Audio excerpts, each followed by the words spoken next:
ভালোবাসা বড় অদ্ভুত, তাই না? ভালোবাসা কত রকমের হয়। যেমন ধরুন, ভাই বোনের ভালোবাসা, পিতা মাতার সাথে সন্তানের ভালোবাসা,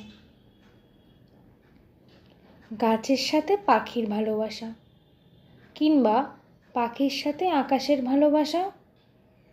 মানে এই পৃথিবীতে ভালোবাসা আছে বলে সব সম্পর্কগুলো মিষ্টি। হ্যাঁ, তেমনই এক ভালোবাসার গল্প আজ আমি পাঠ করতে চলেছি।